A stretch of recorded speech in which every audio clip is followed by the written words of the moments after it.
Señoras y señores, muy buenas tardes. La Biblioteca Mexicana de la Fundación Miguel Alemán les brinda la más cordial bienvenida en ocasión de la presentación del libro Conversaciones con Carranza, autoría del doctor Alejandro Carrillo Castro, y que en esta ocasión nos acompañan en el presidium el licenciado Jorge Alemán Velasco, patrono de esta fundación, el doctor Diego Valadez, el licenciado Roberto Salinas Stephens, el embajador Luis Cabrera Cuarón y el doctor Alejandro Carrillo Castro, autor de esta obra. A continuación voy a leer una breve semblanza de los comentaristas y el autor.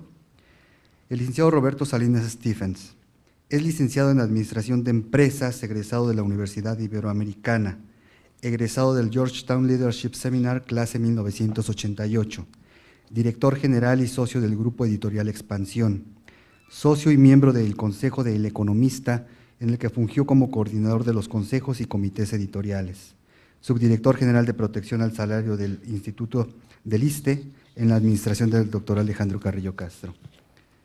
Miembro del consejo de diversas empresas, destacando el Banco Mercantil ProBursa, el Grupo Financiero ProBursa e Integrated Control Systems en Estados Unidos. Es autor de varias entrevistas y artículos en la revista Expansión y en el periódico El Economista.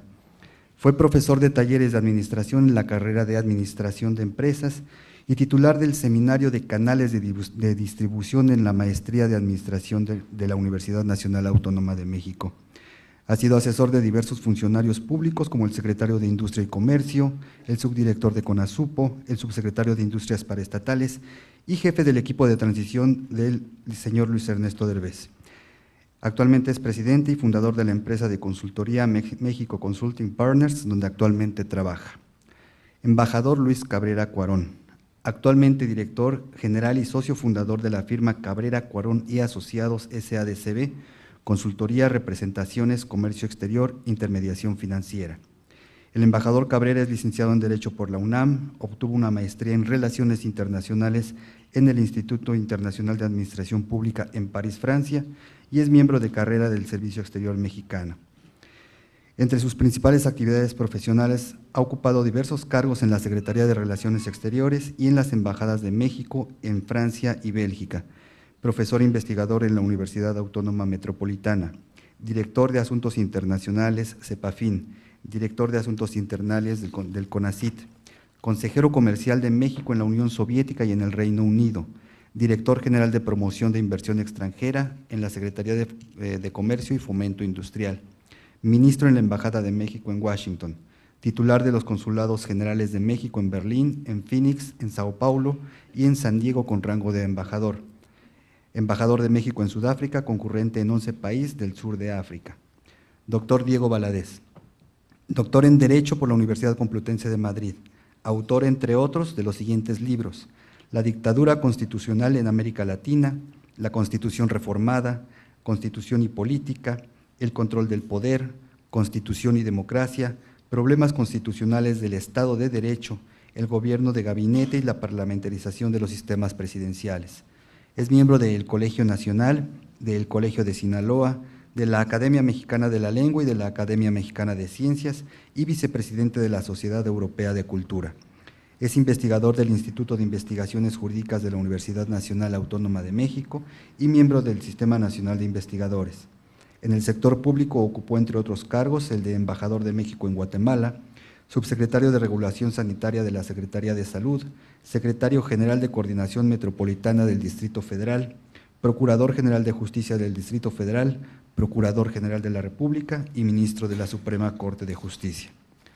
Nuestro autor es el doctor Alejandro Carrillo Castro, licenciado en Derecho y doctor en Administración Pública por la Universidad Nacional Autónoma de México, abogado en la Dirección General de Asuntos Jurídicos y Consultivos, secretario particular del Oficial Mayor, secretario técnico de la Comisión de Administración Pública y director general de Estudios Administrativos en la Secretaría de la Presidencia, secretario general del Consejo Nacional de Ciencia y Tecnología, coordinador general de Estudios Administrativos de la Presidencia de la República, director general del Instituto de Seguridad y Servicios Sociales de los Trabajadores del Estado, cónsul general de México en Chicago, Illinois, embajador de México ante la Organización de los Estados Americanos en Washington, presidente de la Comisión Mexicana de Ayuda a Refugiados de la Secretaría de Gobernación, delegado político del Distrito Federal en Cuauhtémoc, coordinador general de Comunicación Social del Gobierno Federal de la Secretaría de Gobernación, expresidente del Instituto Nacional de Administración Pública y actualmente director general de la Fundación Miguel Alemán. Vamos a iniciar con los comentarios del licenciado Roberto Salinas Stephens. Muchas gracias, Alejandro, por haberme invitado y felicidades por ese libro. Quisiera leer algunos de los escritos de mi padre y ahorita les voy a dar la razón por qué, pero desde luego también quisiera decirles que mi padre, el general Alberto Salinas Carranza, fue una de las personas más cercanas a don Venustiano, y es a quien Alejandro describe en su libro como la persona que le consigue la cita para la entrevista en el tren presidencial, cuando salía de la Ciudad de México rumbo al puerto de Veracruz, donde su yerno, el general Cándido Aguilar, casado con su hija Virginia, era gobernador y persona fiel a su causa. El propósito de ese viaje fue llevar a su gobierno al puerto de Veracruz, como ya lo había hecho en 1914, cuando Villa y Zapata lo desconocieron a través de la Convención de Aguascalientes. Y en esta ocasión la salida de la capital en 1920 fue propiciada por el desconocimiento de su gobierno por Obregón, de acuerdo al Plan de Agua Prieta.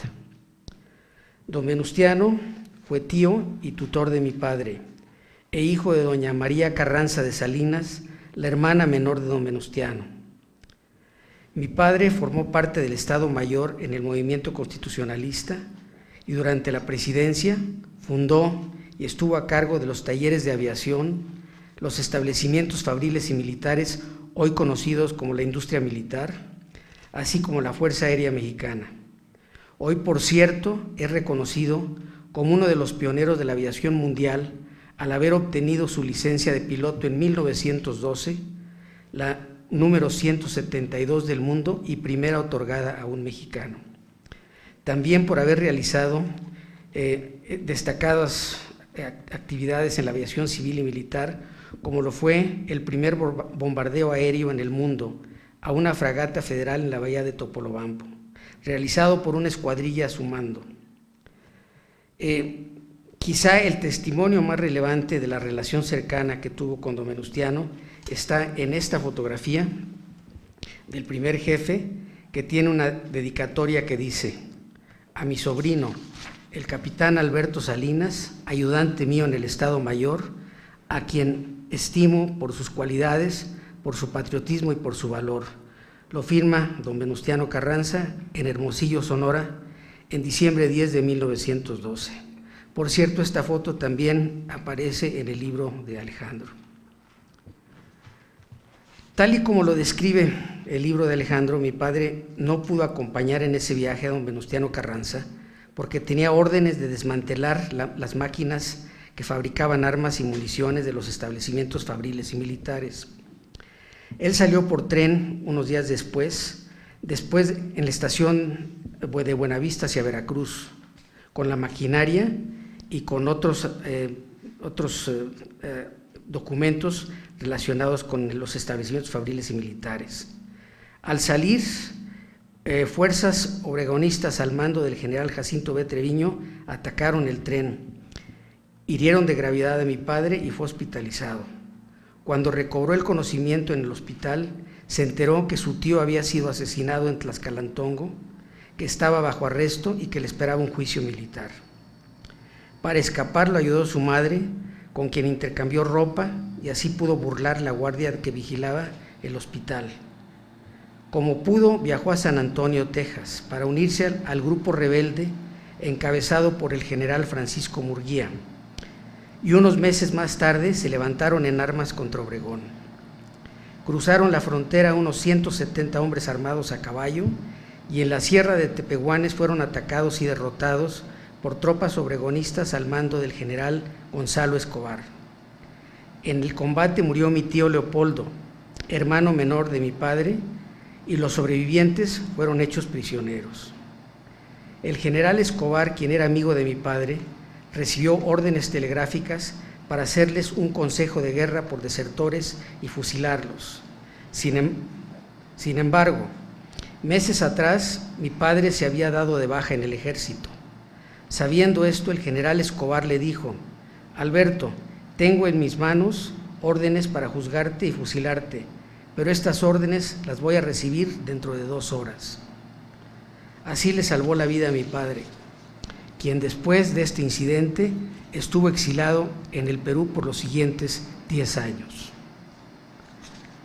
Con objeto de darles a conocer cómo era don Venustiano, me voy a permitir leer lo que don Luis Cabrera escribió sobre su personalidad, porque considero es la descripción más completa y por cierto, don Luis Cabrera, don Isidro Favela y mi padre fueron siempre los mejores amigos, a quienes unió la lealtad con don Venustiano. Dentro de este grupo de leales a don Venustiano, mi padre siempre incluyó al general Miguel Alemán González. Cito a don Luis Cabrera: físicamente era corpulento, vigoroso, ancho de espaldas, fuerte de tórax, de rostro blanco, sereno, labios delgados que denotaban energía, laxos los brazos, pausado en el andar. Su rostro siempre ecuánime no mostraba amarguras, fatiga, impaciencia, entusiasmo ni desaliento, sino un estado de ánimo tranquilo y austero que daba a su persona un conjunto general respetable, parsimonioso e imponente. Su voz era de tono menor, suave y sin modulaciones. Hablaba como escribía, precisando sus pensamientos en frases cortas, que nunca adornaba con giros retóricos, sino sembraba una idea. En sus discursos no levantaba el acento, pero jamás daba a sus palabras vibraciones de oratoria, aunque sintiera en su espíritu emociones. Sus discursos, siempre desprovistos de énfasis, no eran elocuentes sino llanos y terminantes, y cuando fue preciso, enérgico y duro. Su persona estaba revestida de una noble dignidad, su altivez propia de su investidura. Su presencia inspiraba respeto y donde llegaba él se imponía no solo por su personalidad oficial, sino por su autoridad y su majestuoso talante de su figura. Los tremendos conflictos de la patria y el trabajo interno no lo abatían. Era fuerte, su cuerpo macizo y grande, lleno de salud. Caminando era incansable, en la mesa frugal, en la charla atento y mesurado, en sus maneras sencillo y de distinguida cortesía. Era honrado en el más amplio sentido de la palabra. Teniendo hacienda, la mermó a tal grado que a su familia la dejó en la pobreza. Sus órdenes y acuerdos estuvieron siempre inspirados en el bien de la patria que amaba sobre todo. Era tardo en su réplica, pero no por incomprensión, sino por temperamento y en ocasiones por cautelosa astucia. Era valiente por temperamento, pero sin jactancias ni temeridades. Su valor civil corría parejo con el valor personal. Nadie puede decir que lo vio flaquear en sus determinaciones, las cuales sostuvo cuando fue preciso contra todo y contra todos. Era justo y legal. Jamás permitió que se atentara contra la vida de nadie, ni en los casos en los que la supresión de un elemento peligroso para su ejército pudiera ahorrarle futuras dificultades a la patria. Fin de la cita. Ahora yo quisiera referirme a algunas anécdotas también del mismo corte, pero que creo que ayudarán a conocer mejor la personalidad de don Venustiano, así como la relación personal que hubo entre ambos. Días después de la firma del Plan de Guadalupe, durante una estancia en Piedras Negras, don Venustiano concedió una entrevista a corresponsales de prensa americanos y mi padre fungió como intérprete. Le preguntaron por qué se había constituido en jefe y quería derrocar al gobierno existente.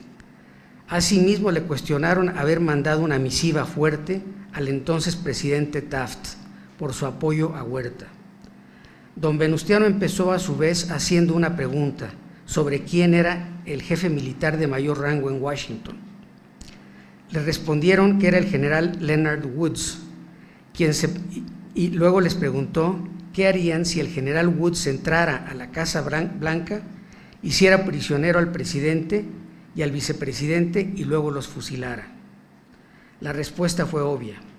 Don Venustiano acabó la entrevista diciendo que no era un rebelde, sino un legítimo representante que quería restablecer el orden constitucional. Meses después, durante su estancia en la ciudad de Chihuahua, don Venustiano se enteró de la pugna personal que había entre Villa y el general Manuel Chao, gobernador de Chihuahua. Mandó al capitán Alfredo Breceda por Manuel Chao y al capitán Juan Dávila por Villa para que ambos fueran a verlo. Cuando Breceda llegó a la casa de Chao, su esposa le dijo, preocupada, que se fue a ver a Villa a petición de este y que temía lo peor. Salió corriendo Breceda a casa de Villa y encuentra un contingente armado.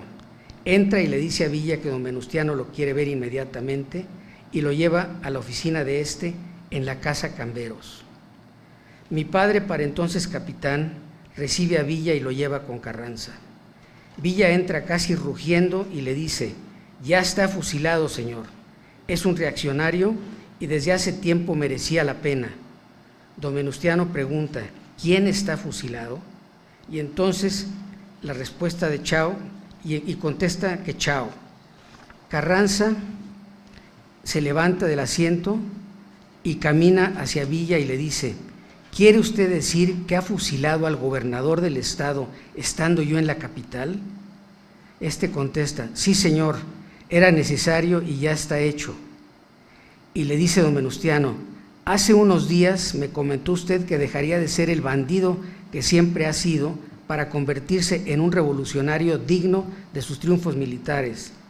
Si usted ha mandado matar a Chao, no saldrá bien librado de este trance. Mientras don Venustiano caminaba, Villa retrocedía por la habitación hasta tropezarse con un sillón y caer sentado.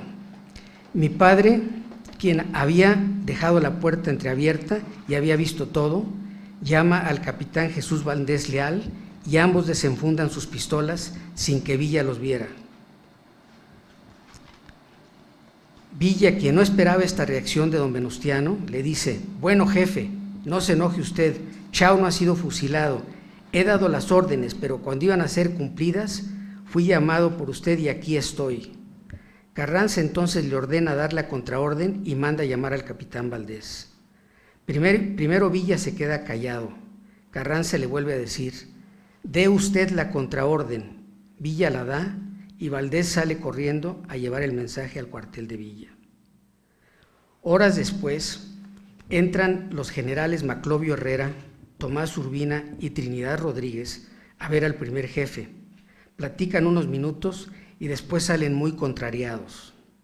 Al salir mi padre los oye decir: es inútil, se lo dije a usted desde Parral, no se da cuenta, no entiende.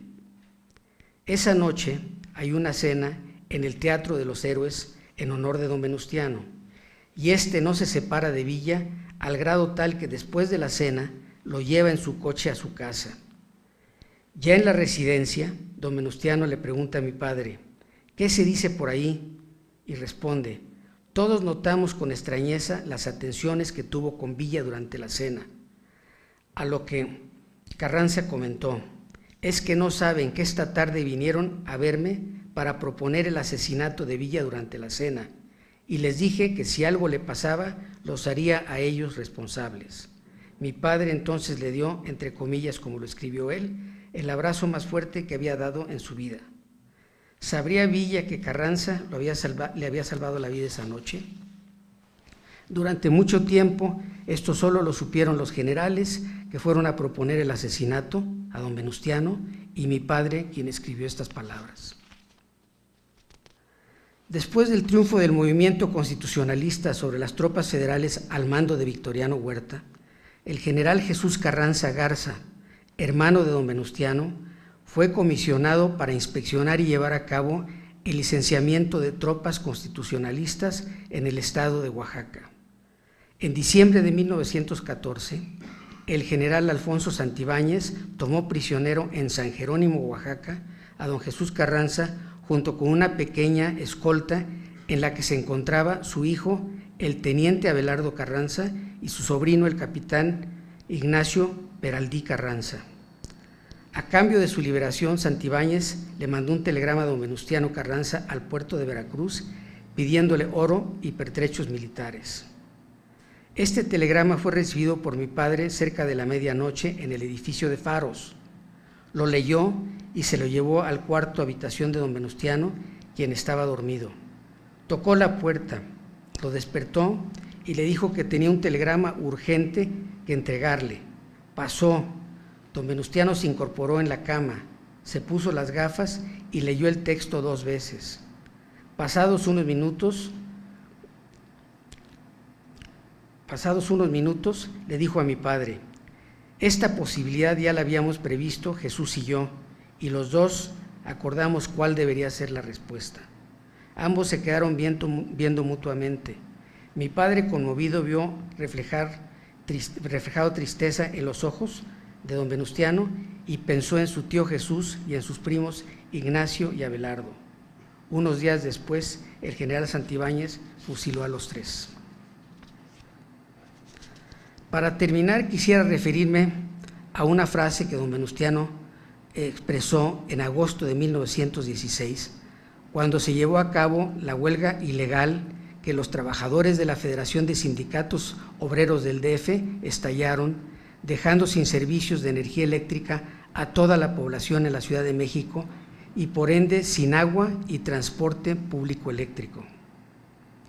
Don Venustiano emitió un decreto para requisar los servicios y lo justificó así en la respuesta que Alejandro escribió en su libro.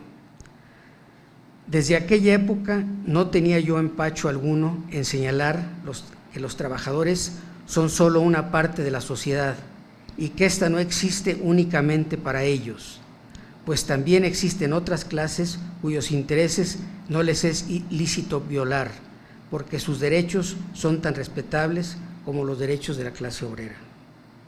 Por cierto, mi padre me platicaba que durante esa requisa, que los soldados eran los que operaban los tranvías y provocaron varios accidentes en la Ciudad de México.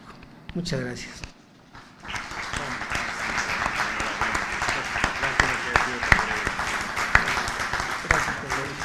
Muchas gracias, don Roberto Salinas Stephens. Agradecemos la presencia del licenciado Miguel Alemán Velasco, presidente de nuestro patronato. A continuación, el embajador Luis Cabrera Cuarón. Muchas gracias. Licenciado Miguel Alemán Velasco, licenciado Jorge Alemán Velasco, es un honor estar aquí en la Fundación Miguel Alemán en esta ocasión.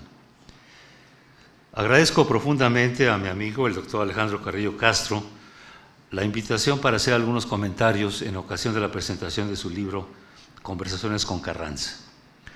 Es asimismo un honor compartir esta mesa con mi distinguido amigo, el doctor Diego Valadez, y con el licenciado Roberto Salinas Stephens, tan apreciado y cercano a la familia Cabrera. Mis comentarios esta noche no se centrarán sobre el libro en sí, ya que repetiría mucho de lo dicho en el prólogo de mi hermana Enriqueta Cabrera, y corro el riesgo de que me regañe si la copio.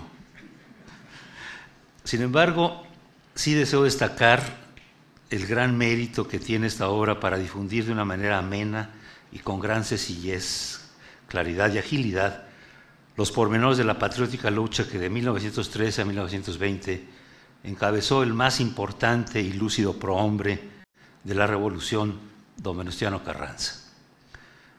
Al evocar la vida y obra de Venustiano Carranza, es imprescindible recordar a Luis Cabrera, distinguido carrancista, político y revolucionario, que fue el ideólogo y más cercano colaborador de don Venustiano y que lo acompañó desde 1913 hasta su asesinato en Tlaxcalantongo en 1920. Es por eso que Alejandro Carrillo me solicitó que enfocara mi intervención a algunos aspectos de la personalidad de Cabrera y de su vinculación con Carranza. Como nieto de Luis Cabrera y admirador de su obra, es con profundo orgullo que agradezco, estimado Alejandro, esta distinción.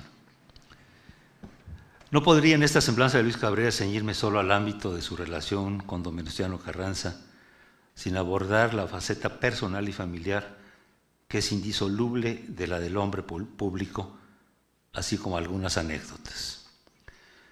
Luis Cabrera trabajó intensamente en todas las tareas que emprendió, como una forma de realización en las múltiples facetas de su vida, buscando la felicidad propia, la felicidad de la mujer amada, quien quiera que fuera ella en aquel momento de mi vida, la felicidad de sus hijos, nietos y familiares, la felicidad de sus amigos. Con destacado patriotismo luchó por impulsar las mejores causas de México. Fue un hombre de pensamiento y acción, escritor, poeta, traductor, lingüista, periodista, crítico, político, funcionario, jurista. Utilizó 2 seudónimos y anagramas: Lic Blas Urrea para artículos políticos y Lucas Rivera para poesía, traducciones y ensayos literarios. Como precursor de la Revolución, Cabrera fue un crítico demoledor del régimen porfirista, y los cargos concretos del Lic Blas Urrea en contra de los científicos simbraron el sistema porfirista al delatar la corrupción e injusticias existentes. Fue en esa época vocero de los anhelos populares y precursor de reformas sociales fundamentales que serían bandera de la revolución. Su innegable patriotismo fue quizás el signo de su vida y de su obra. El 18 y 19 de abril de 1911 publica un artículo titulado La solución del conflicto, en donde destaca las virtudes de Carranza como el político honesto y patriota que requiere México en aquellos momentos.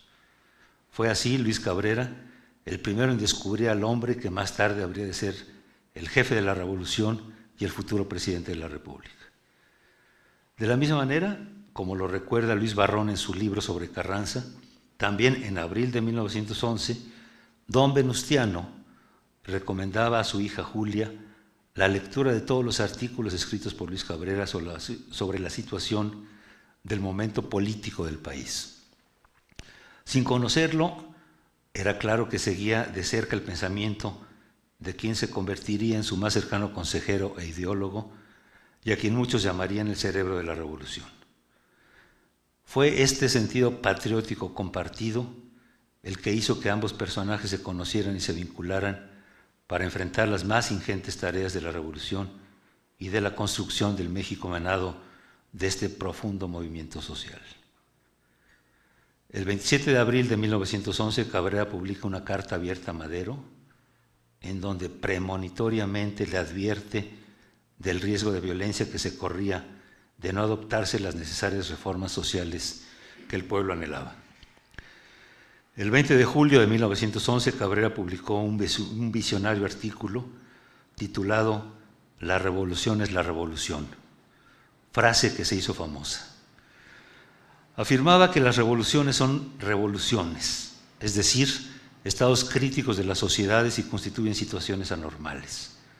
Las revoluciones implican necesariamente el desconocimiento general y absoluto de todas las autoridades, de todos los principios de autoridad y de todas las leyes políticas de un país.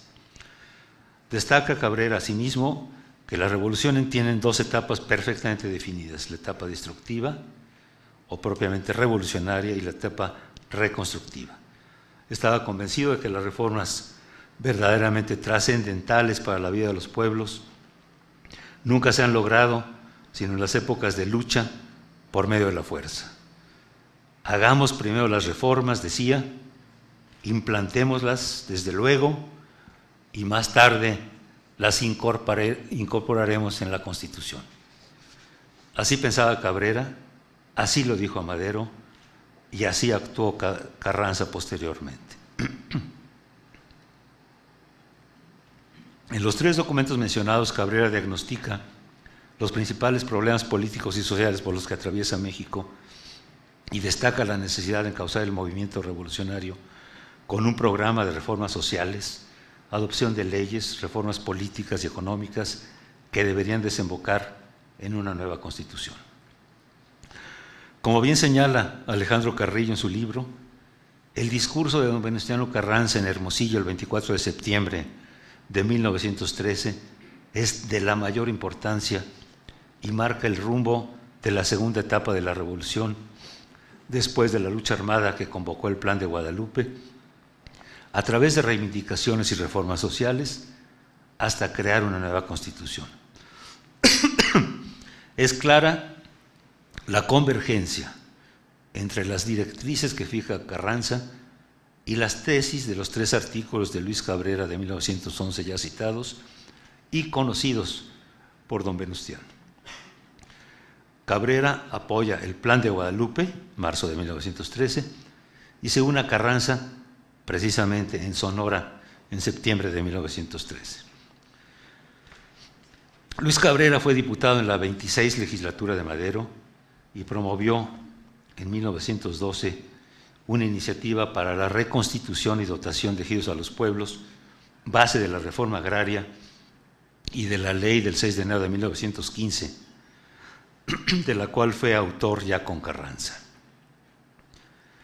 Tuvo una destacada actuación como diputado en esa 26 legislatura, encabezando el Grupo Renovador, enfrentándose a la reacción y premonitoriamente advirtiendo a Madero desde la tribuna los riesgos que se corrían de no adoptar medidas revolucionarias y desvincularse de todos los personajes del viejo régimen.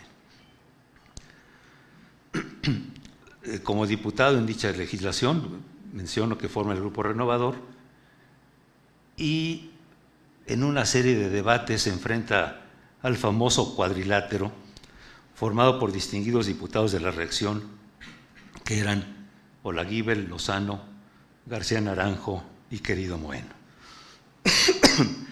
En una ocasión, Moeno ataca a Cabrera y al final ironiza sobre su origen poblano con el dicho de mono, perico y poblano no lo toques con la mano, tócalo con un palito que es animal maldito. Al responderle, Cabrera rebate sus argumentos y termina diciendo que efectivamente es poblano y como tal recuerda el dicho de 4 platillos come el poblano: cerdo, cochino, puerco y marrano, señalando a los 4 diputados del cuadrilátero. En otra ocasión, habiendo rebatido con gran ironía a un diputado, al subir a la tribuna para defenderse, Cabrera desde su curul, en primera fila, se le queda mirando con cierta sonrisa socarrona, irónica, lo que distrae al diputado en cuestión, quien se queja con el presidente de la Cámara de que Cabrera se estaba burlando y riendo de él. Cabrera dice en voz alta: disculpe, no me río, lo que pasa es que soy dientón.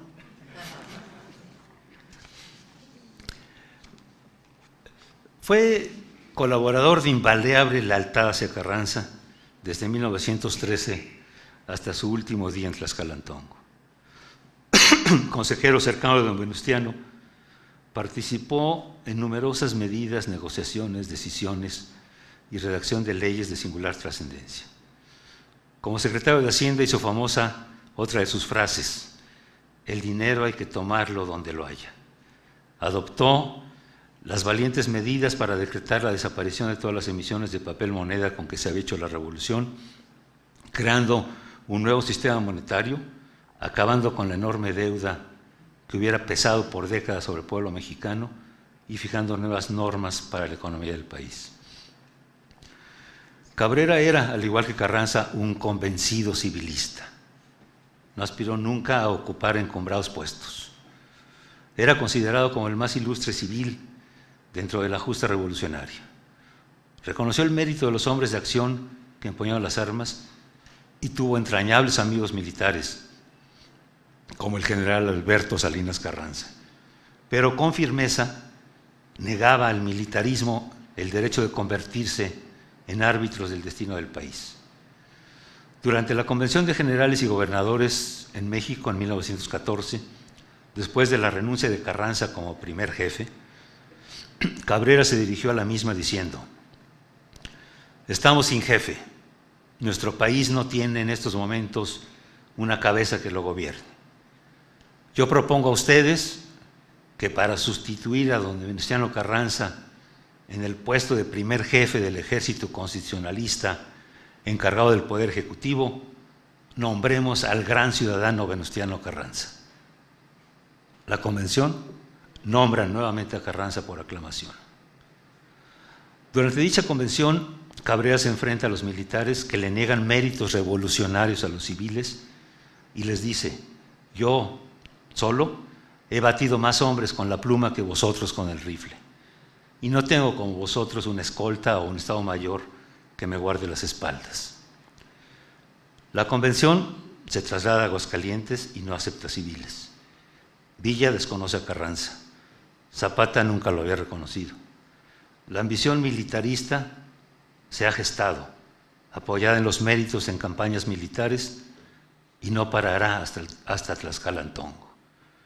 Como le dice a Cabrera un general, pues entonces, ¿para qué peleamos? También es conocida la participación de Cabrera como enviado y consejero de Carranza en delicadas cuestiones internacionales. A finales de 1916, Luis Cabrera formó parte de la comisión para discutir el retiro de las tropas estadounidenses encabezadas por el general Pershing, expedición punitiva para perseguir a Villa después del ataque a Columbus. Los americanos condicionaban la salida de las tropas al tratamiento de otros temas, pero la posición firme de Carranza, transmitida con claridad por Cabrera, fue tratar únicamente el retiro de las tropas y negarse a discutir cualquier otra cuestión que se pospondría para otra ocasión. Años después de este episodio, en 1927 o 28, don Luis Cabrera se encuentra al general Pershing en Nueva York, en la Quinta Avenida. Al reconocer este último a mi abuelo, le dijo: «Mr. Cabrera, ¿se acuerda de mí?». Luis Cabrera respondió: «Por supuesto, general Pershing, todo el mundo sabe quién es Pershing. Lo que me extraña es que usted me recuerde». «Mr. Cabrera, nunca lo voy a olvidar por algo que nos dijo. Usted se mantuvo firme en que las tropas tenían que salir y en que los otros asuntos ya los pensarían. Nos impacientamos y le dije: ese es el problema con ustedes, mexicanos, que siempre están pensando, pero no actúan. Usted me respondió: no, general Pershing, el problema es con ustedes, americanos, que siempre actúan, pero nunca piensan». Como todos sabemos, las tropas salieron y no hubo concesiones, pero no todo el mundo sabe lo que no se le olvidó a Pershing. Como consecuencia de lo que mi abuelo llamaba el cuartelazo de Agua Prieta, Carranza fue asesinado en Tlaxcalantongo. Luis Cabrera creía firmemente en los ideales del carrancismo y, fiel a don Venustiano, lo acompañó hasta su último destino, salvando la vida de milagro. Fue perseguido por el nuevo régimen y tuvo que ocultarse por más de un año. El 26 de mayo de 1920, apenas 5 días después del asesinato del presidente, desde su escondite, Cabrera envió una carta a don Rafael Alducin, director de Excelsior, solicitándole que publicara una serie de artículos semanales que después recopiló en un libro titulado La herencia de Carranza. Esos artículos eran una exaltación de las virtudes del barón de Cuatro Ciénegas, de su obra como revolucionario y estadista, y de los logros del carrancismo, que molestaban y ponían nervioso al régimen de la Huerta primero y al de Obregón después, quienes no podían encontrar la manera de impedir su publicación. Resulta que una fiel cocinera de la casa de mi abuelo salía cada semana a recoger el artículo y llevarlo al periódico. Era particularmente hábil para despistar y perder a sus perseguidores, cambiando tranvía, entrando por un lugar, saliendo por otro, mudando de ropa, etc. Esto muestra la lealtad de Satur, así la conocíamos, y además que le divertía el peligro. Un año después de la muerte de Carranza, el 21 de mayo de 1921, el gobierno autor del derrocamiento de Carranza le rinde homenaje en su tumba. Al llegar al acto, se encuentran con que ya Luis Cabrera muy temprano, había depositado una ofrenda para honrar a quien tanto admiró. A las pocas semanas, Cabrera sale ya de su escondite y la primera noche le dice a mi abuela: si ya no estoy escondido, vamos al teatro. Convidan a un matrimonio amigo, don Guillermo Ordorica y su esposa. Al salir del teatro, Luis Cabrera es aprehendido y junto con él se llevan también a su amigo. Ante la sorpresa, la esposa exclama en ese momento: ¿y tú por qué, Ordorica? Posteriormente, el jefe de policía informa al presidente Obregón que ya habían logrado detener a Luis Cabrera y el presidente ordena su inmediata liberación y también la de Ordorica. Después de muerto Carranza, Cabrera se retira de la participación activa en la vida política y de gobierno, pero siguió escribiendo y mantuvo sus principios sin claudicación. Nunca pidió cuartel ni favor alguno.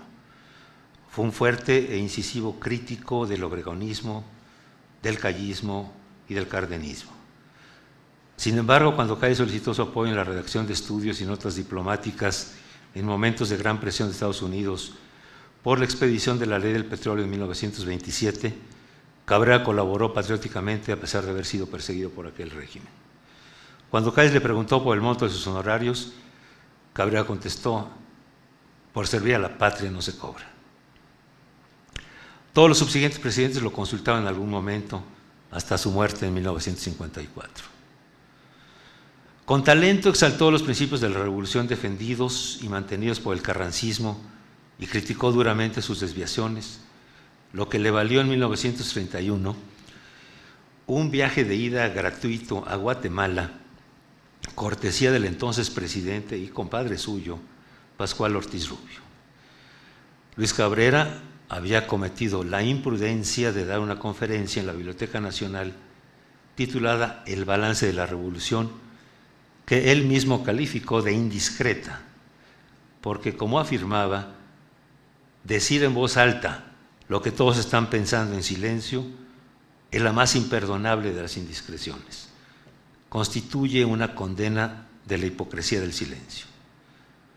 Pues bien, cuando Luis Cabrera regresó de Guatemala, cuando me dio la gana, como afirmaba, entró por Acapulco y fue detenido en Iguala. Después de un día fue puesto en libertad, pues ya se ve generado en México bastante inquietud por la injusticia cometida. Destacadamente solidarios fueron gentes como Salvador Azuela y un ministro de la Suprema Corte, Alberto Vázquez del Mercado, quien, sin conocer a mi abuelo, renunció por el atropello cometido. Ya en casa, mi abuela organizó una cena a la que asistieron numerosos amigos. La amistad era un valor al que mi abuelo concedía la mayor importancia. Al día siguiente de la cena, don Luis se extrañó de por qué no habían asistido algunos otros amigos, a lo que doña Elena respondió que no habían sido convidados porque se habían mostrado cobardes. Luis Cabrera la atajó, aclarándole que la amistad con aquellos no estaba basada en que tuvieran que ser valientes y que seguían y seguirían siendo sus amigos. A la noche siguiente los convidó. Otras virtudes y características que compartían don Luis y don Venustiano eran sencillez, humildad y modestia. No era mi abuelo afecto a homenajes, y sobre este tema recuerdo cuando un presidente insistía en llevar sus restos a la rotonda de los hombres ilustres. Acompañé a mi padre a una entrevista con un alto funcionario, quien con delicadeza pero insistencia deseaba cumplir con la encomienda presidencial. Mi padre le explicó que a mi abuelo muy enfáticamente le había dicho que si en algún momento pretendieran trasladarlo a la rotonda de los hombres ilustres se opusiera firmemente, pues él deseaba descansar en el lote del Panteón Jardín que él mismo había escogido. El funcionario finalmente lo entendió y respetó. Cuando salimos de la entrevista, mi padre y yo seguimos conversando sobre el tema y me confió que además de que don Luis no quería homenajes póstumos de este tipo, con la ironía que nunca perdía le dijo: hijo, la rotonda tiene el riesgo de que con el tiempo va a parecer fosa común.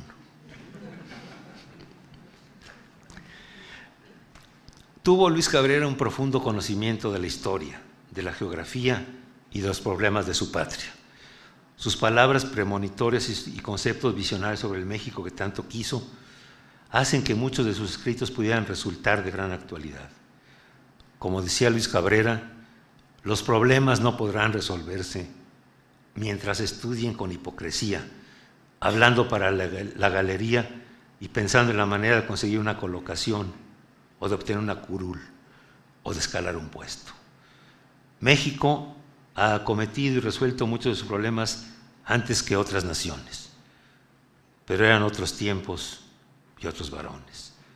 Lo que nos falta es valor civil para hablar francamente de los problemas, honradez para confesar nuestras lacras y nuestros defectos, y patriotismo para orientar nuestros esfuerzos.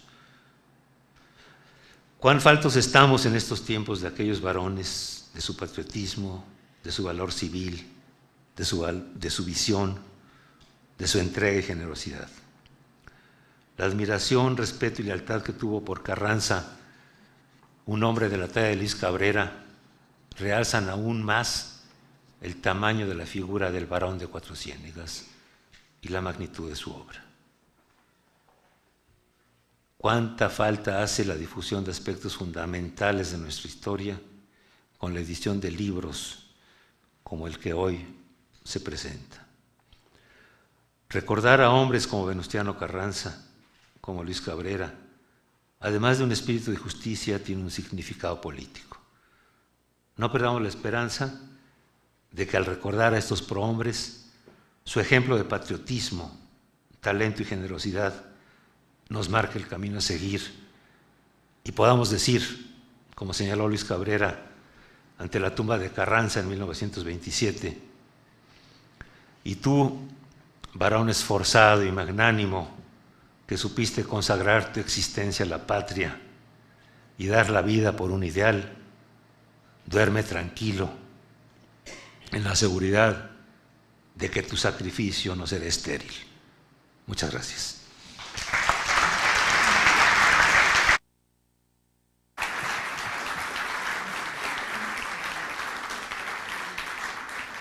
Muchas gracias, señor embajador Cabrera Cuarón. A continuación, el doctor Diego Valadez.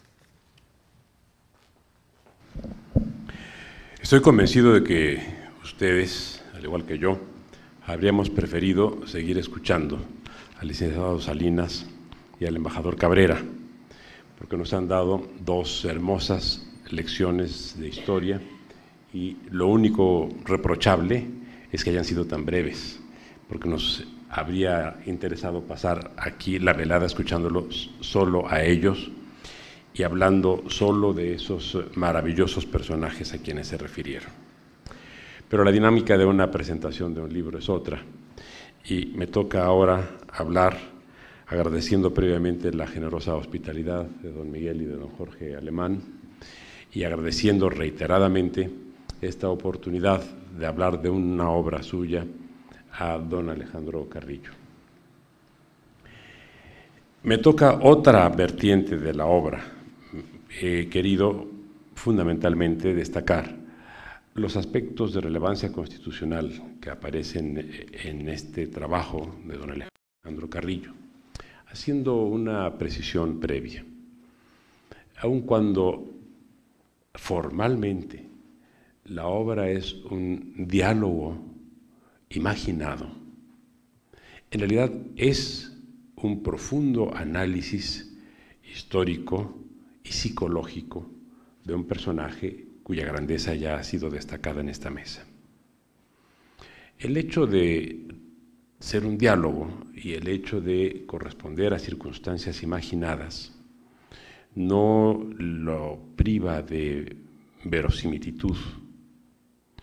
Es simplemente una forma distinta de hacer historia, como puede decirse que en el caso de Platón, los diálogos que él transcribía o que él muchas veces inventaba porque estaban ahí en esos diálogos atribuidos a diferentes personajes, lo que otros filósofos pensaban, pero también lo que él mismo aportaba, era una forma también de escribir filosofía.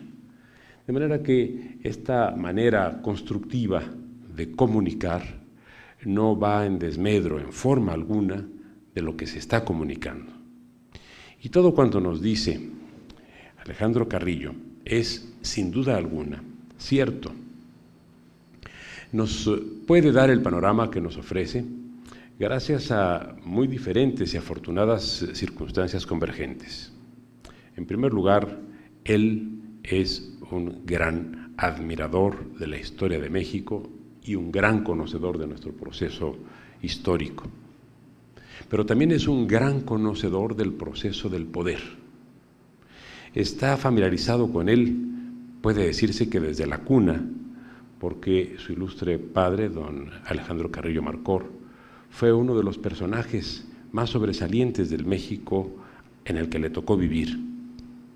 De manera que Alejandro niño, como Alejandro joven, como Alejandro maduro, ha sido un personaje vinculado a los quehaceres del poder, conocedor de los múltiples filamentos que tiene el ejercicio de la política, familiarizado con los personajes y familiarizado con las situaciones, habiendo en muchas ocasiones él mismo tenido la oportunidad de tomar decisiones. No es solo un experimentado administrador público, es también un sólido hombre de Estado que conoce las características del poder y que por lo mismo puede interpretar, como lo ha hecho en esta obra, el pensamiento de Carranza. Ya tuve en otra ocasión, también memorable para mí porque recibí igualmente la generosa hospitalidad de esta casa, la oportunidad de referirme a la edición previa de la conversación entre Alejandro Carrillo y Venustiano Carranza, edición breve en la cual se habían perdido muchos de los matices que ahora aquí encontramos, y por eso me voy a referir a ellos particularmente en los que tienen que ver con la cuestión constitucional. Por dos razones. Una porque nos permite entender las razones de Carranza y otra porque nos permite entender las situaciones que todos vivimos hoy en el orden institucional. Seleccioné 5 aspectos a los que Alejandro Carrillo lleva a Carranza a reflexionar. El problema de los derechos fundamentales, el tema del derecho de propiedad, el derecho obrero, la supremacía del Estado con relación a la Iglesia y la función constituyente. Estos 5 grandes rubros aparecen en unas pocas páginas, pero el hecho de estar altamente concentrados en cuanto a las reflexiones por parte del entrevistador y a las respuestas por parte del entrevistado, le dan fundamentalmente profundidad. Todo aquello que perdemos en extensión lo ganamos en profundidad y esto, desde luego, es un mérito de quien escribe. En una primera aproximación en la que se refiere a los derechos fundamentales, hay un aspecto crucial que subraya Alejandro Carrillo cuando, en el diálogo con Carranza, le hace decir a Carranza, lo que por otra parte es cierto, que hay un cambio importante entre la Constitución de 1857 y la Constitución de 1917, por lo que se refiere a la filosofía política que inspiró al constituyente en 57 y al constituyente en 17. En 1817, los derechos fundamentales aparecieron como derechos otorgados, reconocidos, en tanto que en 1917 aparecieron como derechos otorgados por el Estado. La diferencia es significativa. Cuando se reconocen es porque, independientemente de la voluntad del Estado y de lo que en su nombre el constituyente establezca, hay derechos inherentes a la persona humana que le son connaturales. Digamos que esta escuela justnaturalista, que viene desde Roma, con algunos accidentes, porque ya Cicerón en buena medida tenía otra forma de pensar y consideraba que los derechos naturales eran una impostura. Inclusive Cicerón razonaba de una manera clarísima. Decía, si los derechos del hombre son derechos naturales, no se puede explicar entonces por qué en diferentes épocas de la historia y aún en diferentes lugares de nuestra época, los hombres tenemos y hemos tenido derechos tan diferentes. Esta forma clara de un gran abogado y eminente político y sin duda brillante escritor como Cicerón, ya era una crítica severa al derecho natural. Pero el derecho natural luego floreció por otras razones históricas, que no es el caso mencionar ahora, pero que estaban presentes en 1857, y esto por una muy clara razón. México, desde el momento mismo de su alumbramiento como país independiente, había sido un estado confesional. Y cuando deja de serlo, con motivo de la Constitución de 1857, no puede subtraerse de todas maneras a una tradición que había caracterizado la vida institucional del país. Incluso debe tenerse en cuenta que la Constitución de 1857 fue promulgada en nombre de Dios, a pesar de la inconformidad de varios de los constituyentes que señalaron que en un estado secular la invocación a una deidad no era procedente. Así pues, estaba presente en ese proceso de la historia institucional y constitucional del país esta idea jus naturalista de carácter trascendente. En 1917 se suprime la referencia a que los derechos que reconoce la Constitución son eso, reconocidos, y se cambia por el concepto de que los derechos que están en la Constitución son otorgados. Esto es, corresponden a una decisión política del ente soberano llamado pueblo. Es el pueblo el que se da a sí mismo los derechos que está llamado a ejercer. Y esto es lo que nos explica Alejandro Carrillo en su diálogo con Venustiano Carranza. ¿Por qué tiene importancia este diálogo y esta interpretación? Por una muy sencilla razón, señoras, señores. Porque en 1857 la Constitución decía que los derechos eran otorgados. En 1900, otra vez me equivoqué, reconocidos. En 1917 dijo que serían otorgados y en 2001 volvió a decir que son otorgados. La reforma constitucional, al mismo artículo en el que está esta referencia, al artículo 1 de la Constitución, fue reformado en 2001 y sin que nadie lo advirtiera, porque no se había dado todavía el diálogo entre Carrillo y Carranza. Se volvió a incluir en la Constitución la expresión de reconocimiento. Y así dice hoy la Constitución otra vez, contrario a lo que dijo en 17 y análogo a lo que dijo en 57. Y dice, en los Estados Unidos mexicanos, todas las personas gozarán de los derechos humanos reconocidos por esta Constitución. Y esto explica un cambio en el último decenio, llevamos 10 años con este nuevo texto, en el que uno de los elementos característicos de la vida institucional mexicana es la pérdida de la secularidad del Estado que habíamos consolidado a partir de 1917. Con múltiples efectos y con múltiples consecuencias que han llevado incluso a una modificación de la naturaleza de la democracia mexicana, porque, por ejemplo, gracias a que este precepto, el artículo 1, establece esta modalidad, se han podido modificar 18 constituciones en otros tantos estados de la República para introducir criterios de corte confesional, como por ejemplo el de que la vida comienza en el momento mismo de la fecundación del óvulo.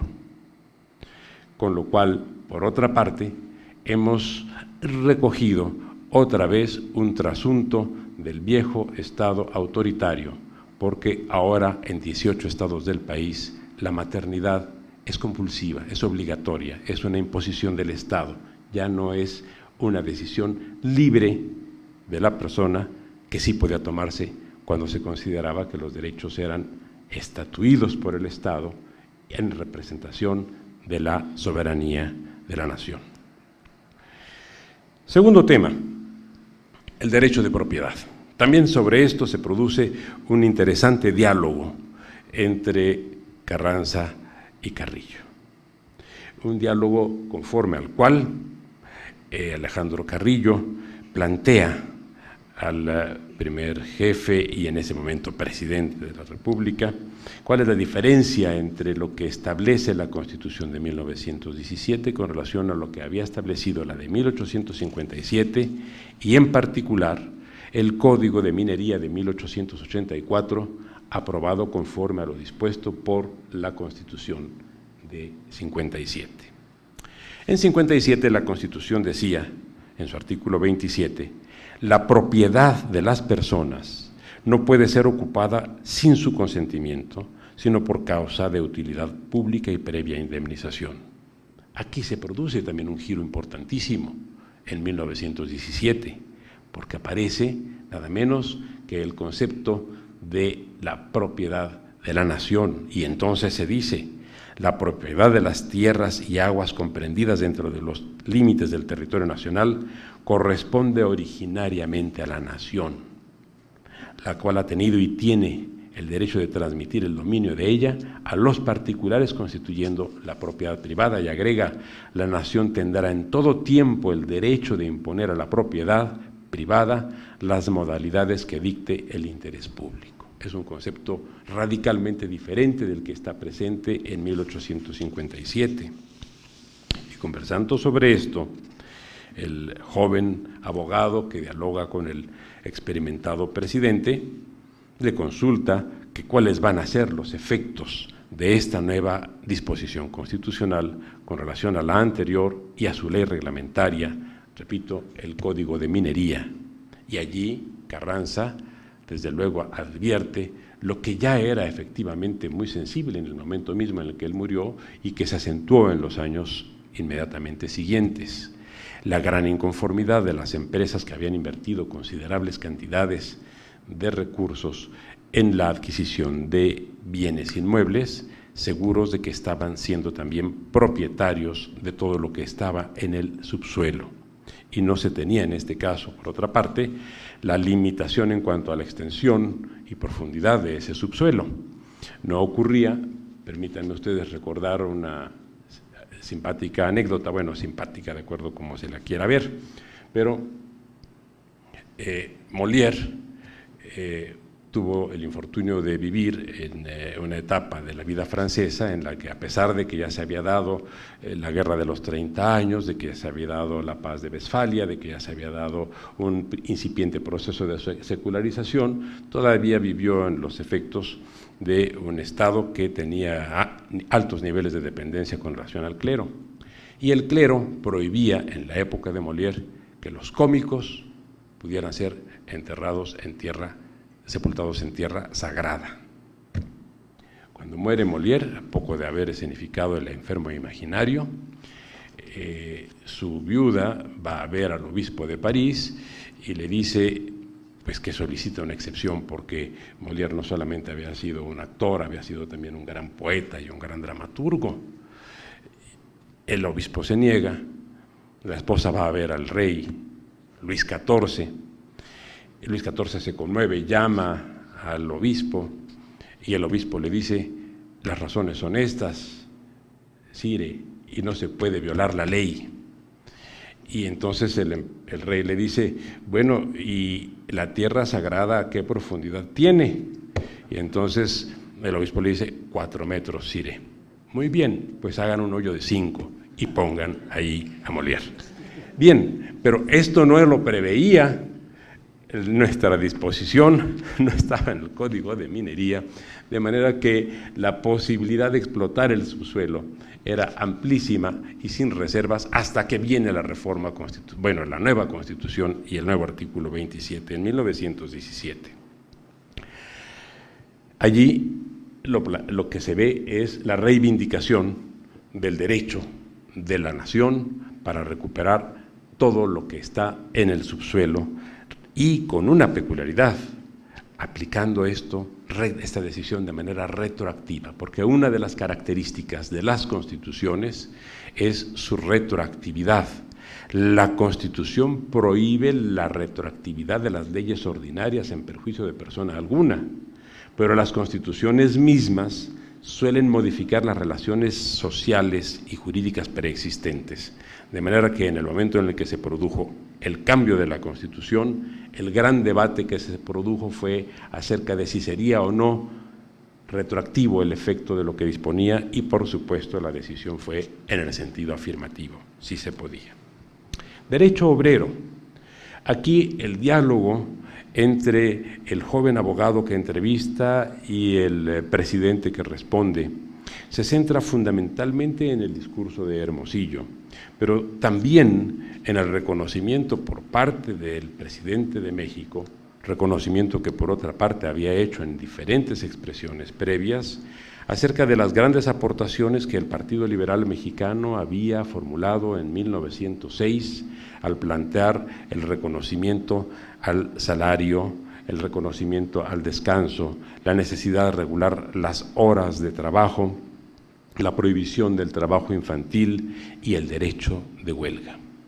Esto quedó en el artículo 123, con los matices que entrevistado y entrevistador plantean por lo que respecta a si ese particular texto aprobado por el constituyente formaba o no parte del proyecto enviado por el entonces sí primer jefe al constituyente. Carranza dice: no lo envié en mi proyecto porque los abogados consideraban que no debía llegarse al extremo de reglamentar en la Constitución el número de derechos de los trabajadores, pero nunca me he opuesto a esos derechos, en tanto que yo mismo he planteado la reivindicación de los obreros, y hace referencia, entre otros, al discurso de Hermosillo. Lo interesante y significativo en este caso está en que en 1917 se aprobó una norma que todavía en 2011 no es derecho positivo, y por eso vale la pena también ver este intenso debate entre el entrevistado y el entrevistador. Por ejemplo, el 123 dice en su fracción sexta: el salario mínimo es el que deberá disfrutar el trabajador y será el que se considere suficiente, atendiendo las condiciones de cada región para satisfacer las necesidades normales de la vida del obrero, su educación y sus placeres honestos, considerándolo como jefe de familia. Todo esto por 1,800 pesos. De manera que podemos ver que tenemos un precepto que cumplió 95 años recién hace unos días y que sigue pendiente en cuanto a su cumplimiento o su positividad. Creo que es interesante que podamos hablar en esta semana, que es la Semana de la Constitución, y es muy afortunado que justamente la presentación del libro se haya convocado en estos días, porque son recapitulaciones que conviene que tengamos presentes, porque nos permiten entender cómo se fraguó la Constitución, pero nos permiten entender también muchos de los problemas que en nuestro tiempo la Constitución tiene que enfrentar todavía. Cuarto tema: supremacía del Estado con relación a las iglesias. La expresión habitual es la de separación de la Iglesia y el Estado, pero esta es una expresión medieval. Digamos que cuando surge la tesis de las dos espadas, primero como dos espadas que podían estar sujetas por la misma mano, que son los defensores del derecho del papado, es en el medioevo. Pero cuando por otra parte se argumenta que cada una de las espadas debe ser empuñada por diferente mano, también es el medioevo. Y lo hacen lo mismo juristas que teólogos que escritores. Dante, por ejemplo, hace referencia al poder del báculo y al poder de la espada, para separar así el hecho de que el papado no debía tener espada, sino solamente báculo, y el emperador no debía ostentar el báculo, pero sí la espada.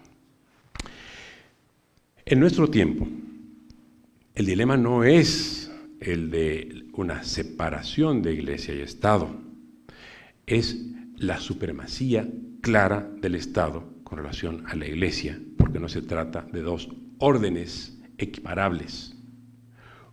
Uno, el Estado, es el que tiene el monopolio legítimo del poder, de la coacción. El otro tiene otras facultades, pero no tiene ningún monopolio y no tiene ninguna coacción en el orden civil. De suerte que esto es lo que recoge la Constitución, por lo menos lo que recogía en 1917.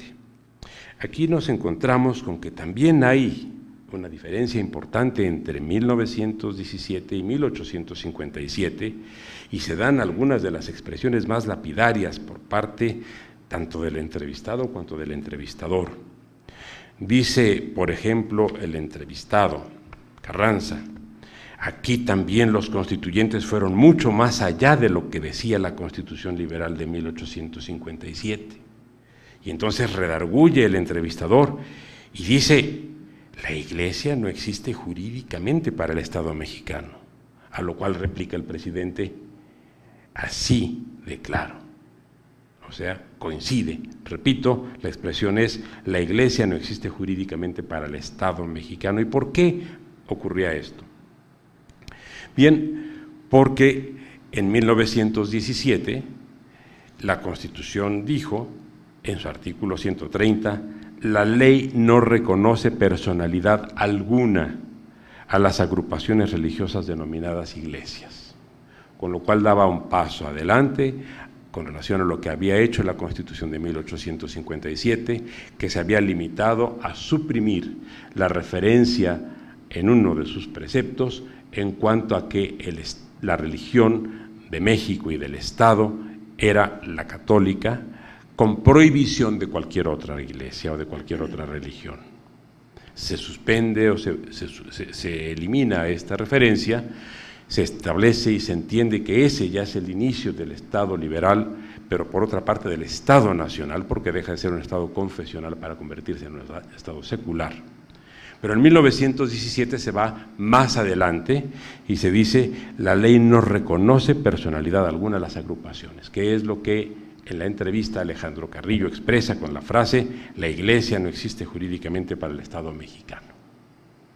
Pero una vez más, así como ocurrió con los derechos reconocidos y otorgados, ocurre que 75 años después el régimen constitucional mexicano cambia y a partir de 1992 las iglesias sí tienen personalidad jurídica. Ahora el artículo 130 dice: las iglesias y las agrupaciones religiosas tendrán personalidad jurídica. Como ven, ha habido ires y venires en la construcción y deconstrucción de nuestro sistema constitucional, y esto es lo que nos permite entender que el propio artículo 130 haya acogido también a partir de 1992 una expresión equívoca, porque a partir de 1992 el artículo 130 comienza diciendo: el principio histórico de la separación del Estado y las iglesias, etcétera, etcétera. Como dije a ustedes, no se trata de la separación de dos órdenes equiparables de poder, como si era en la Edad Media.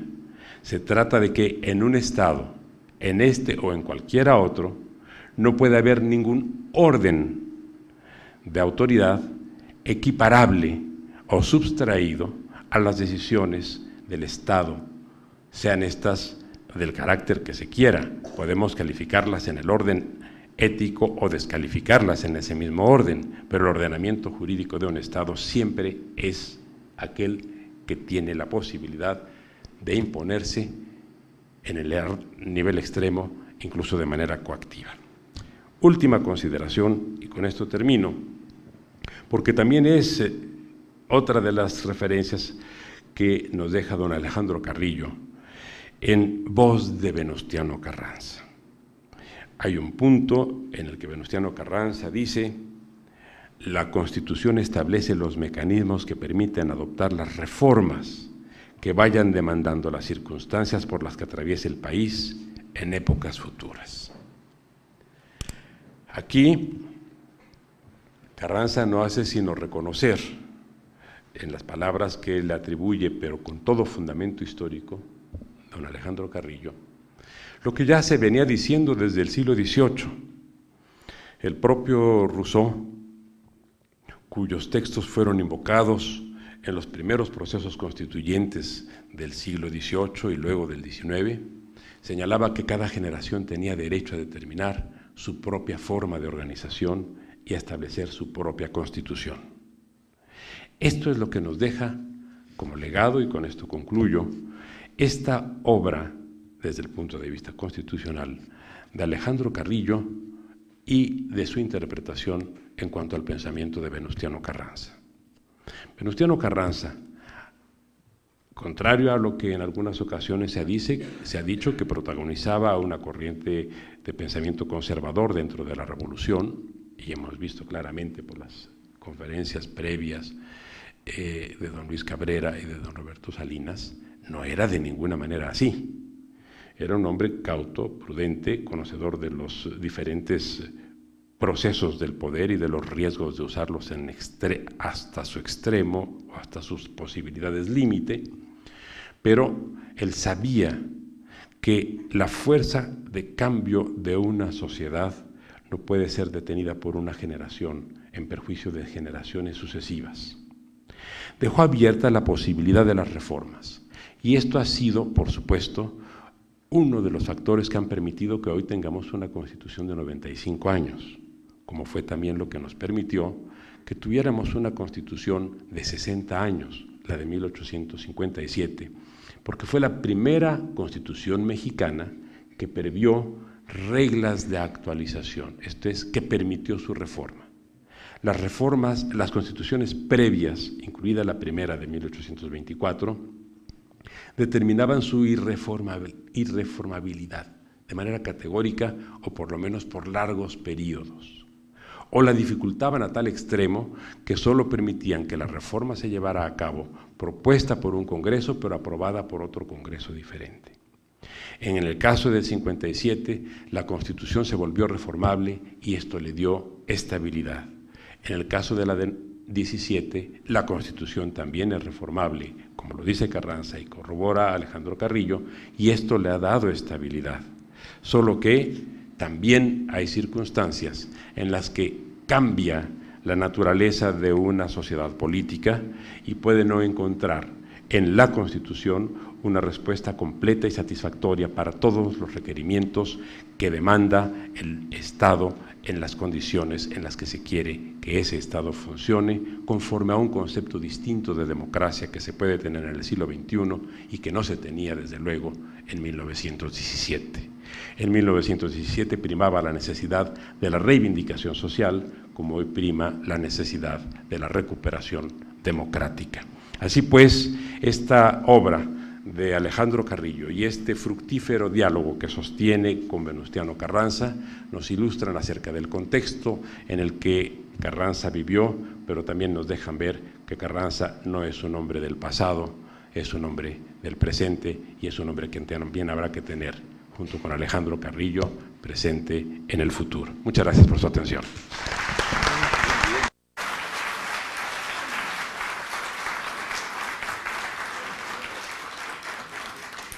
Muchas gracias, doctor Valadez. A continuación, nuestro autor, el doctor Alejandro Carrillo Castro. Bueno, primero que nada, para agradecer muy puntualmente, primero a don Miguel Alemán Velasco y a don Jorge Alemán Velasco, que nos permitan hacer la presentación de esta obra publicada bajo los auspicios de la Fundación Miguel Alemán, precisamente aquí en la Biblioteca Mexicana de la Fundación. Seguidamente, agradecer la amabilidad con la que atendieron mi nueva invitación, don Diego Valadez y Roberto Salinas, y ahora, en lugar de doña Enriqueta Cabrera, a su hermano, por una especie de equidad de género que le debemos a la familia Cabrera. Y en tercera, a todas y todos ustedes que amablemente nos han hecho el favor de acompañarnos. sobre todo a gentes también a quienes desde hace muchos años hemos estado discutiendo estos temas. Veo aquí a don Alfredo del Mazo, que me da mucho gusto que nos acompañe, y también al ingeniero Venustiano Carranza y a su familia, que nos hicieron favor de recoger con entusiasmo la primera publicación de una versión, como decía don Diego Valadez, reducida y de alguna manera amputada de este trabajo, que se presentó junto con otros 19 ensayos similares, charlas de café con, y que se me había quedado, no en el tintero porque así estaba escrito, sino en el deseo de que se publicara como fue escrito originalmente, aunque ahora con el título cambiado de Conversaciones con Carranza. Sigue siendo momento de debatir si la conmemoración, ya no del bicentenario de la independencia, que ya se hizo y da cuenta de la importancia que esto sigue teniendo para las generaciones actuales, el hecho de que en esta biblioteca aparezcan efigies precisamente de destacados miembros de la generación que hizo la independencia: Morelos, Guerrero, la Reforma, Juárez y sobre todo don Venustiano Carranza y Madero.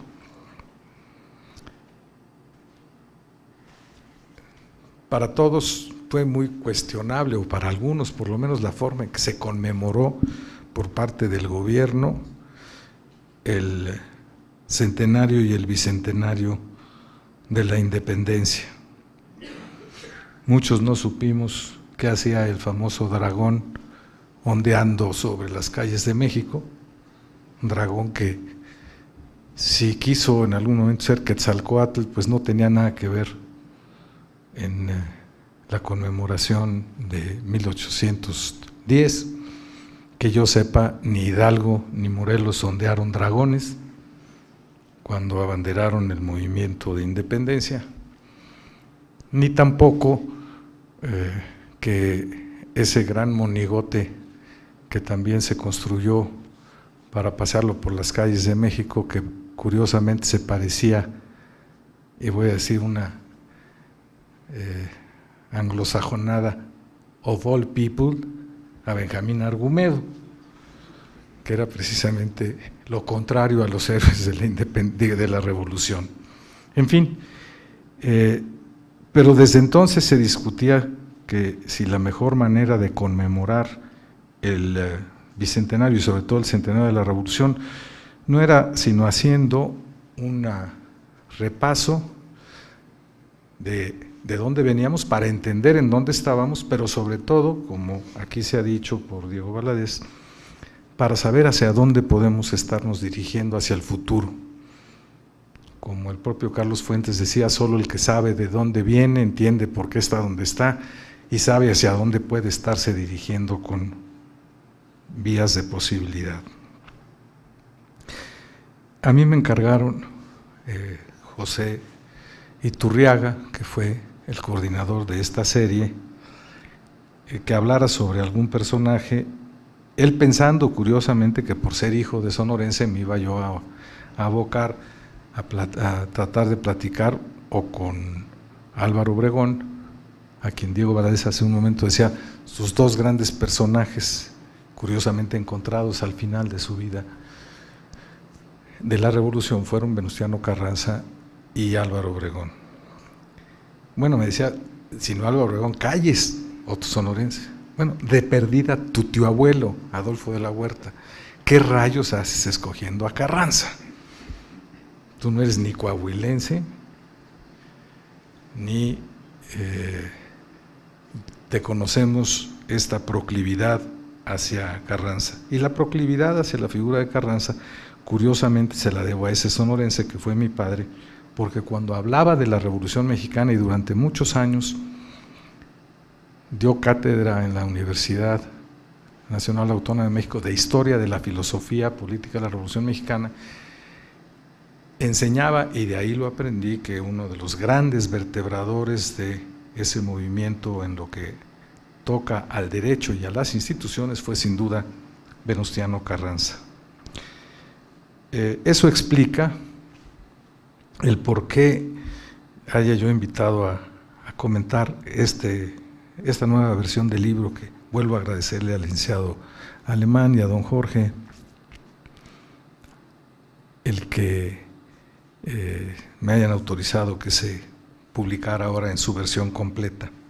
Que haya yo invitado a hablar y a comentar de otros personajes que están mencionados en el libro, y no a don Venustiano, a Roberto Salinas, hijo del sobrino de don Venustiano, a quien tomo efectivamente como pretexto para hablar con don Venustiano, porque lo que nos decía José Iturriaga, lo único que nos pide la editorial Grijalbo es que sean ustedes, no le saquen, que ustedes saquen la cara y entrevisten al personaje.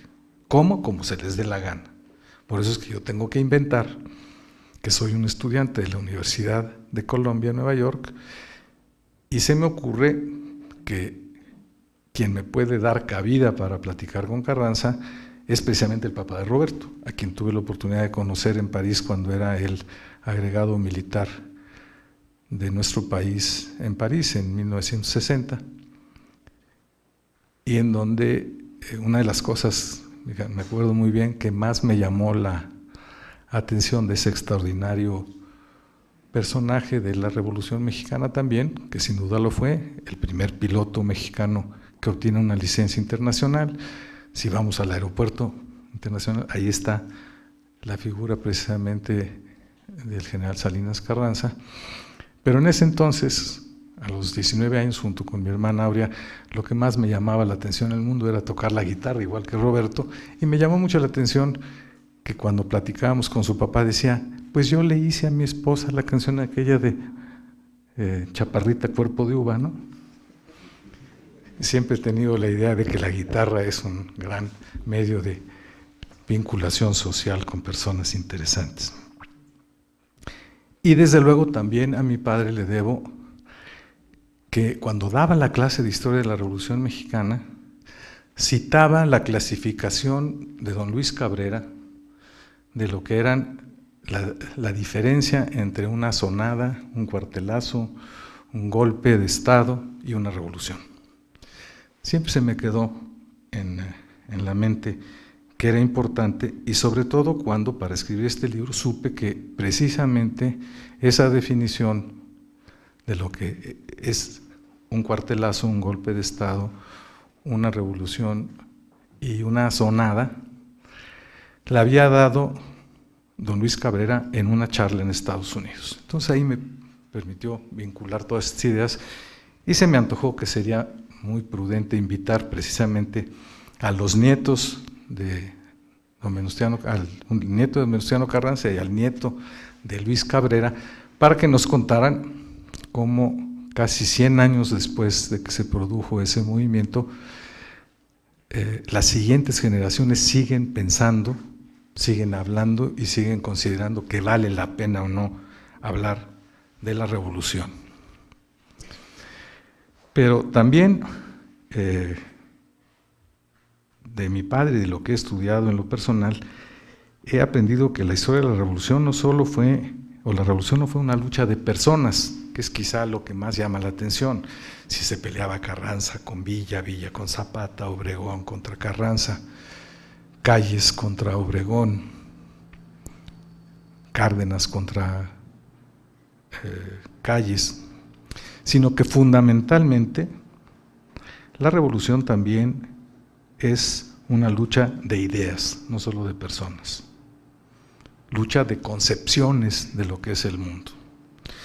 Y ahí fue en donde, desde aquella primera presentación y en esta segunda, abusando de su triple calidad de amigo personal muy querido, pero de muy distinguido, quizá uno de los juristas más distinguidos de este país, sin duda alguna, don Diego Valadez, ministro de la Suprema Corte, exministro de la Suprema Corte, ex procurador general de la República, pero sobre todo director o presidente del Instituto de Investigaciones Jurídicas de la UNAM, sin duda alguna uno de los constitucionalistas más serios y reconocidos y más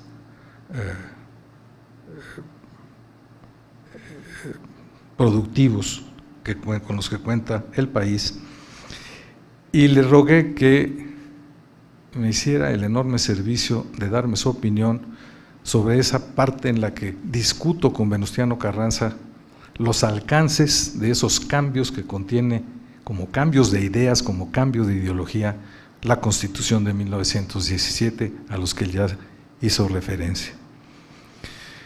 Con una circunstancia adicional, en este momento se está discutiendo en el país si ha llegado el momento o no de hacer una nueva Constitución. Hace poco salió en uno de los periódicos de mayor circulación una discusión en donde le preguntan a don Diego Valadez y a Jorge Carpizo si ha llegado el momento o no de tener ya una nueva Constitución.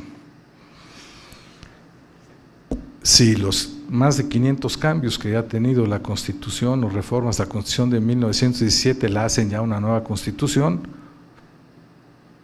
que es un poco la idea, hasta donde tú me corregirás, don Diego. Jorge Carpizo dice, no creo que es el caso de que sea una nueva, sino de que se cumpla y que se modifiquen, pero Diego Valadez con mucha valentía dice, bueno, pues vamos a pensar que a lo mejor ya llegó el momento de hacer una nueva Constitución, porque a esta se le han hecho tantos cambios que ya nadie sabe en qué consiste y cómo se puede cumplir. Para que se vea simplemente que la discusión a la que se acaba de referir don Diego Valadez no es un mero ejercicio de recordar el pasado. En este momento se están discutiendo muchas de estas cosas. Ya nos habla él de que sutilmente se cambió el artículo primero. Bueno, siquiera en 1917 se cambió el artículo primero de la Constitución para pasar de aquella idea de que los derechos simplemente se reconocen porque están puestos ahí o por la divinidad o por la naturaleza, o el famoso jus naturalismo al que se refería don Diego, o la idea del derecho positivo que, como él nos recuerda, desde Cicerón se plantea. Son los pueblos los que por medio de su voluntad plantean sus derechos, y por eso, como nos lo recuerda él, ha habido tantos derechos tan distintos. Y sobre todo, ¿quién va a interpretar lo que quiere la divinidad sobre los derechos? Algunas personalidades de la Iglesia que dicen hablar con Dios, ya no se los creemos tanto, pero algunos todavía pueden pensar que son los únicos que pueden interpretar la voluntad divina, y sobre todo cuando apenas hace una centena de años alguna de las iglesias señala que su cabeza institucional, el Papa, es infalible, pues ya estamos de alguna manera bajo un riesgo bastante severo de que se nos impongan criterios sobre pretexto de que es la voluntad divina, y a ver quién le puede discutir a esto. Efectivamente, es preocupante que, sin que muchos nos hubiéramos dado cuenta, o la mayoría de los mexicanos, pareciera que no les interesara, se cambió radicalmente el concepto y la idea que estaba en la Constitución de 1917 en su artículo primero. Si es el pueblo mexicano el que puede, por la voluntad de sus representantes, la voluntad mayoritaria, establecer lo que son los derechos del pueblo mexicano, pues los puede cambiar. Quien puede lo más, puede lo menos. Y esto es precisamente algo de lo que, sin duda alguna, se va a seguir discutiendo y le da notoriedad a estas cosas. Hasta ahorita yo recuerdo que solamente el licenciado Alemán, en su gran generosidad, en su prólogo al libro sobre la historia del general Alemán, me tacha de constitucionalista. Yo nunca he aspirado a ser constitucionalista, pero de alguna manera, hoy por lo que dice Diego, acepto que me interesa el debate sobre la constitucionalidad del país. Y sí es cierto que yo invento el diálogo con Carranza sobre el artículo primero, porque Carranza no dejó nada escrito al respecto, ni tampoco creo que don Luis Cabrera. Está ahí el hecho de que en la Constitución de 1917 se modificó, y casi es un vuelco de la idea de Copérnico a la idea de Ptolomeo, es decir, si es el centro del mundo el Sol o la Tierra, así de importante es el cambio de si los derechos nos los otorgamos libremente los pueblos o simplemente hay que irlos a buscar a la naturaleza o a algún mandato divino. Y ya se nos cambió, ya esa Constitución de 1917 en su punto más fundamental, ya alguien la cambió y nadie ha protestado, con todas las consecuencias jurídicas que esto puede eventualmente acarrear. Y confieso que nunca lo platiqué con don Venustiano Carranza, obviamente pues no lo conocí históricamente, pero sí hubo un momento en donde discutí con un presidente de México sobre este tema, con José López Portillo, cuando todavía no era presidente de México, sino cuando era curiosamente el director jurídico consultivo de la presidencia. Era un joven de unos 40 años que lo invitaron a ser director jurídico del presidente de México, de la Oficina de Asesores Jurídicos del presidente, y ahí habíamos 3 o 4 idiotas jóvenes, entre los cuales me encontraba yo, no Gustavo Carvajal, que no le puedo decir idiota, pero era ya abogado, y yo venía de tener discusiones muy severas sobre Kelsen y los neocantianos en la Facultad de Derecho, y discutíamos la importancia de ese artículo primero. Curiosamente, López Portillo no era neocantiano, no era kelseniano. Y entonces un día, pues yo trabajaba para él en la oficina jurídica, le dije, bueno señor, pero ¿usted qué piensa de este? No, ustedes los kelsenianos, ¿verdad?, están totalmente fuera del… A mí, mi gran profesor, un profesor español, que es republicano, con que creo que también tú estudiaste, nos decía que Kelsen estaba verdaderamente enloquecido con esta idea de que del derecho positivo, porque entonces se justificaría que en la ley se puedan poner una gran cantidad de cosas que nos llevarían incluso a lo que hizo Hitler en Alemania. Yo le discutía que no, que lo importante era que el principio, y aquí es el principio filosófico, es que es la voluntad popular la que puede establecer lo que el pueblo quiere en ese momento, aunque se pueda modificar, como bien lo decía Diego Valadez. Y yo le decía, bueno, es que ahí está curiosamente la posibilidad, y esto sí lo recoge en su amable comentario don Diego Valadez, de que los mexicanos en 1917 hayamos vuelto a establecer que la propiedad del subsuelo es de la nación, que no es un concepto marxista, es un concepto de la corona española. Cuando nos conquistaron, dijeron, todo lo que está abajo del territorio mexicano es de la corona española, pues, les interesaba el oro y la plata de las minas. Pero como bien lo recoge don Diego Valadez, en 1881, Porfirio Díaz cambió esa idea y puso que quien comprara una propiedad en México era dueño también de lo de abajo. Bueno, nadie protestó, las grandes compañías petroleras norteamericanas, holandesas, inglesas compraron los territorios, pero la Constitución de 1917 dice para atrás, como decía alguien por ahí, para atrás los fielders, como en béisbol, y entonces viene la gran discusión de si esta Constitución no era violatoria del principio de la retroactividad de las leyes, y que obviamente ha calado todo esto.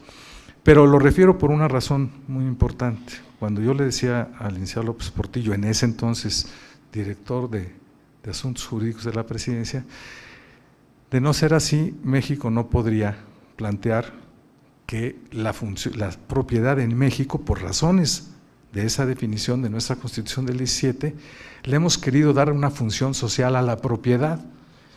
Y cuando alguien que tenga una propiedad no la utiliza con función social, se le puede revertir. Pensé que le había entrado por un oído y le había salido por otro. Y cuando ya era candidato a la presidencia de la República, veníamos caminando por una carretera de Sinaloa, acababa de expropiar en Sonora el presidente Echeverría una serie de predios, y entonces en protesta por esta expropiación, muy moderna, pues digo, estábamos lejísimos de 1917, entonces le pusieron tractores todos los propietarios agrícolas en la carretera y los veía López Portillo. Y entonces le dije, ¿y cómo piensa usted resolver este problema que se está creando de la protesta de los propietarios? Me dijo, pues usted me la dijo hace muchos años. En nuestra Constitución, la propiedad tiene una función social. Si quien es propietario de terrenos agrícolas no produce para la alimentación del pueblo mexicano, no está cumpliendo con la función social que la Constitución le da a la propiedad territorial y por lo tanto se la podemos expropiar o se la nacionalizamos, que son dos cosas diferentes. Siempre hemos confundido lamentablemente expropiación con nacionalización.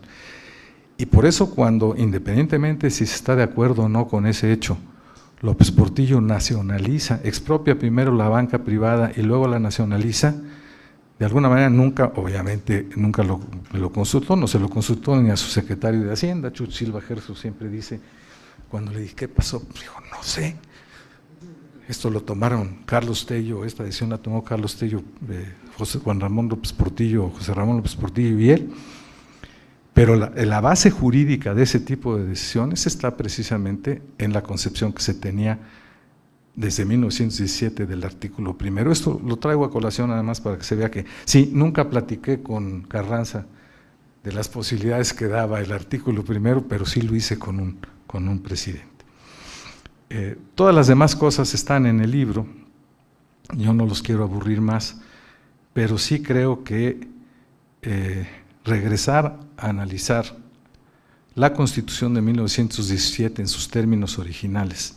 Lo que ahí le pregunto a Carranza, bueno, qué raro que en el artículo 27 se haya puesto que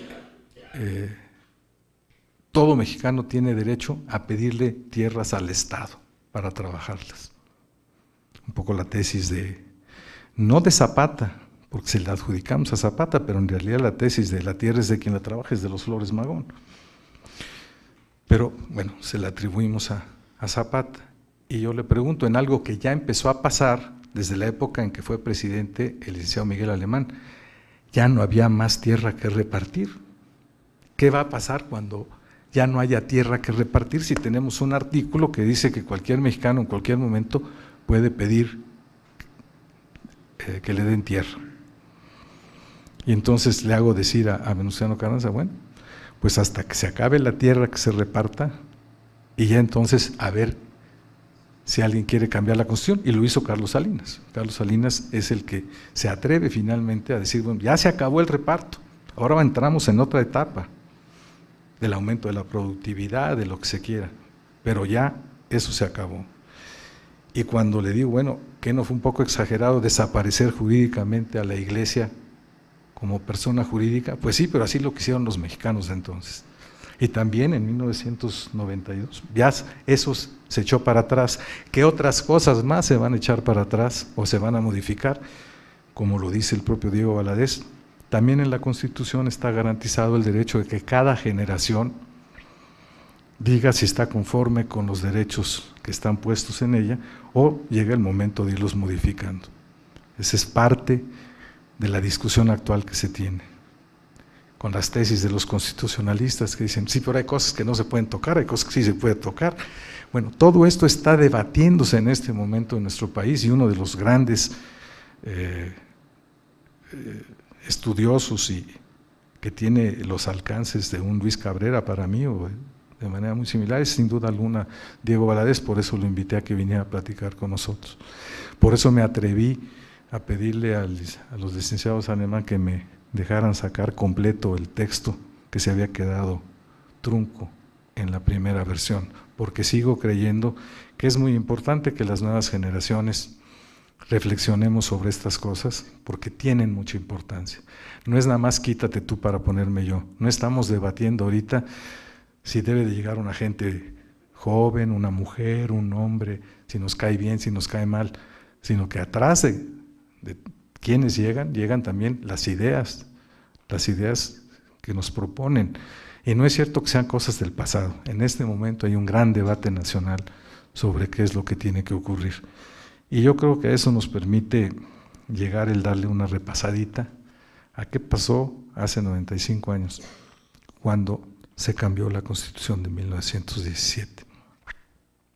Y yo les agradezco a ustedes su atención, la paciencia infinita que me tienen don Miguel y don Jorge, que cada vez que presentamos un libro nos acompañan, y desde luego la forma tan gentil, amable y entretenida con la que don Luis Cabrera nos habla de su abuelo. Yo creo que una de las grandes revisiones que se tienen que hacer en este país es escribir un buen libro sobre las aportaciones de don Luis Cabrera a la Revolución Mexicana, y agradecerle a mi querido amigo Roberto Salinas, que junto con su hija me dio todas las fotos y todo el material que me permitió atreverme a platicar con don Venustiano Carranza, y sobre todo agradecerle que me traiga la memoria de su padre y de su canción Chaparrita Cuerpo de Uva.